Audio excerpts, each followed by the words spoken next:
ఎప్పుడైనా నిద్రపోతున్నప్పుడు దుస్వప్నాలు వస్తే, పీడకలలు వస్తే, భయం వేస్తే, ఆ పీడకలలు నిజంగా జరుగుతాయేమో అని ఏమైనా బెంగ అనిపిస్తే ఏమీ బెంగ పెట్టుకోక్కర్లేదు. ఒక్కసారి ఆవుని స్మరిస్తే చాలు, ఓ ఆవుని గుర్తు తెచ్చుకుంటే చాలు.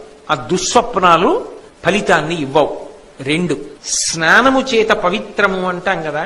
ఈ స్నానం చేయడం వల్ల ఇంత పుణ్యం వస్తుంది అని కదా లోకంలో చెప్తారు. ధర్మరాజా, చాలా గొప్ప పుణ్యాన్ని ఇవ్వగలిగిన స్నానం ఏమిటో తెలుసా? నువ్వు స్నానం చేసే నీళ్లలో ఇంత ఆవు పేడ, ఉసిరికాయ ఇంత ఆవు పేడ కలుపుకుని స్నానం చేస్తే అంతకన్నా పరమపావనమైన స్నానము లోకమునందు ఇంకొకటి లేదు.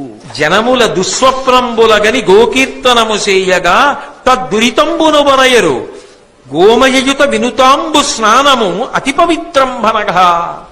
అంతకన్నా పవిత్రమైన స్నానం ఉండదు. అంత గొప్పది సుమా.